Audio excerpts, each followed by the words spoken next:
So, what course have you taken with the boy and getting him released? Where does that stand? That's a good question. What course are you taking to get your son back? We are fighting. Actually, we're in East Texas. We're fighting for change of venue so we can get it here. What venue is this in right now? It's in Upshur County, Texas, the Bible Belt. 240 churches in that one county, and they do not like it. And they have no idea police are dealing drugs, selling drugs, using this to put their kids in prison. They think it's of the Lord, and the CIA don't bring it in, and you are of the devil. That's exactly right, and that's what we're fighting. And what they're actually doing is allowing the devil to take over. We'll be right back. Stay with us. You were just telling me that you guys have been threatened now, and that I don't even want to make your ex-husband, the bad guy here. And I asked that. You said, no, he's not really. He's being threatened. He's being pressured. I guess the choice of CPS or take your son. But first, let's get into the threats, Barry. Well, we've received threats, and attorneys of ours that know some people high up, and we've gotten hundreds of phone calls, people warning us and some other police officers that if we continue doing these cop stings, the next step is they'll plant something on me and put me away for 20 years, or they'll shoot me. So, like I said, we're one family exposing corruption, and the cost is very high. I had no idea this would ever happen. Well, you're also getting ready to run for political office. That's another reason they want to bust you. Yeah, I'm actually running for Texas Attorney General. And by the way, one of the judges, I'd also let it out that if I didn't win Texas Attorney General, that I was going to run for judge in Precinct 5 of Austin. It turns out it was that judge in Precinct 5 that signed the search warrant to our home. Wow, so this is the political boss hogs in these counties are going, boy, you don't expose the good business we got. We got these Christians around here fooled that we're trying to stop everything. They don't understand how it really works. Now, you going to keep your mouth shut, boy. That's exactly right. That was a very good impression of what we're up against. We run these counties. We run these slaves around here. Yeah, and the JP that signed the arrest warrant for us, it's her son that's the prosecutor on this case. The sergeant that raided my house, I used to be a hero of his when I was a narcotics officer teaching other officers throughout academies in Texas how to seize the narcotics that I was seizing. And I was one of his heroes. And since I switched side, he's had a vendetta against us ever since. So when we busted one of his friends stealing drug money, that's when he came through our door with the guns drawn. But again, the key to all of this, here is the police report, confidential, that you guys got a hold of, so we're allowed to release it here. And it says the reason your son was taken, please explain your current concerns regarding supervision of the children. Parents are unsuitable and create an environment where the children believe the government is out to harm them. And Alex, there's another statement in there that says Barry doesn't believe in church and hates his dad and wants his dad to die. Well, it's true. I don't believe in the church because of the harms they've brought on this country.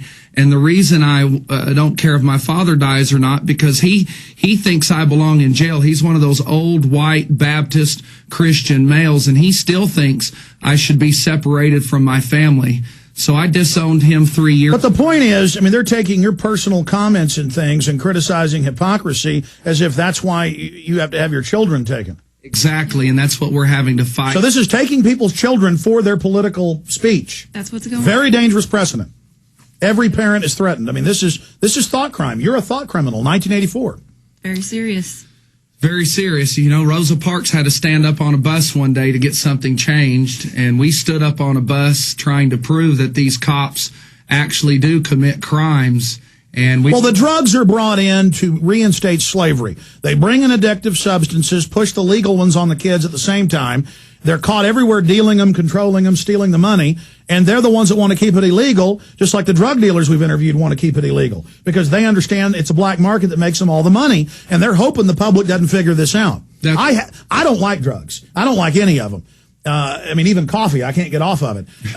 But the issue is you shouldn't go to prison for it. Exactly. And you know, we caught a cop committing a felony stealing drug money, and nothing's happened to him.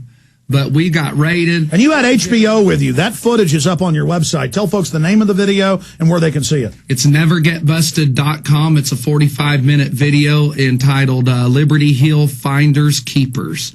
The whole 45-minute sting is there from beginning to end. And there you are for PrisonPlanet.tv viewers, a clip of it where you run out with the HBO crew and show what's going on. Wow. That's confronting the officer, and shortly after you can see where that cop actually threw the bag away and took the money.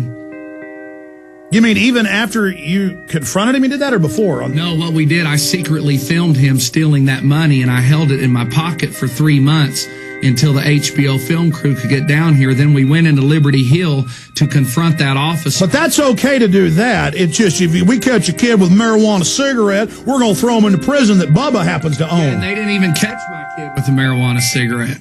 I want to say something about Williamson County and other rural counties that butt up to big cities like Austin. And we're now a big city, over 1 million people. 20 years ago, even 10 years ago, it was mainly cow pasture and some good old boys. And believe me, my family's been down here in this area of Texas for a long time. The corruption up there was known back then. You get good old boys in charge. They own the jail. Their family gets the contracts. And it's come out with, past mayor and police chiefs up in Georgetown with just stuff you will just blow your mind what they're doing. And I predict Williamson County will end up going down in history as one of the most corrupt counties, because as it gets bigger and hundreds of thousands of people move in there and they feed on all these new people from California and stuff moving in who have no idea, as they keep running this Boss Hogg situation with hundreds of thousands of people under them, they're going to be brought to justice. And more they are being brought to justice. But Williamson County leadership is a cancer in this country. But similar things are going on. They've had all these CNN specials about where the police just admit in small towns in Texas, they just pull you over, take your money. You were taught how to do that. You were taught to plant drugs. Talking about your father, who thinks you're bad because you're for marijuana legalization. Have you explained to him you were trained to plant drugs? I mean, does he think when you talk to him that that's morally okay? Or does he just deny that's happening? Unfortunately, like a lot of the older Christians in this land, their ears are stopped. My father won't even look at the evidence. He won't even talk to me about it. He's a military man, and they taught him a certain way, and by God, that's not going to change. And unfortunately, that's the attitude a lot of. But doesn't he know why we're having Obamacare and open borders and tyranny? It's because we are run by crooks. These mainline good Christian people need to stop living in denial. Well, they're responsible for all the needless lives being locked up right now. They've made laws against morals. The Christians decided if they couldn't behave that way and everybody else was having fun, dancing and drinking and doing drugs. And the CIA narcotics traffickers in the 30s, even before the CIA was set up, they lobbied to have all this done because they'd lost alcohol prohibition. Well, I actually got kilos of crack cocaine off the street that came directly from the CIA when I was a narcotics officer. And I was told at the time that that's what it was, and I didn't believe it because I was brainwashed too.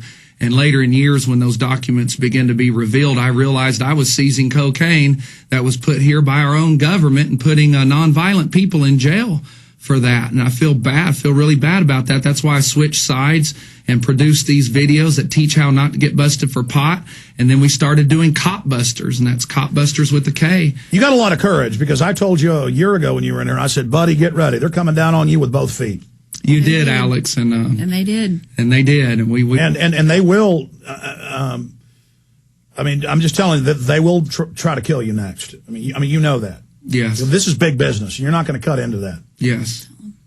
My dad always explained to me. He said, and then years after, I kind of saw a similar thing at the end of Carlito's Way. It's not the high-level gangsters that kill Carlito. It's the low-level thugs. My dad, when I first started getting into this, he said, listen, I've studied a lot of history. He said, you can go after Bill Clinton, you can go after big, powerful politicians, you can do that. He said that when you go after Boss Hoggs, they will kill you. Because Boss Hoggs you can beat. The big bankers pretty much don't care. It's these Boss Hoggs that are dangerous. Well, see, I thought the opposite. We thought we were safe just setting stings up for local police, because that's what the local people need. No, that's the most dangerous. We realize that now. I mean, and that's just our son. I mean, if you're a cop trying to investigate Oklahoma City being an inside job, and they killed a bunch of cops up in Oklahoma, tortured them to death. I mean, they don't play games. I mean, This is a $500 million a year industry of narcotics trafficking. And as long as the mainline Christians are asleep and sucking their thumbs, the scam can continue.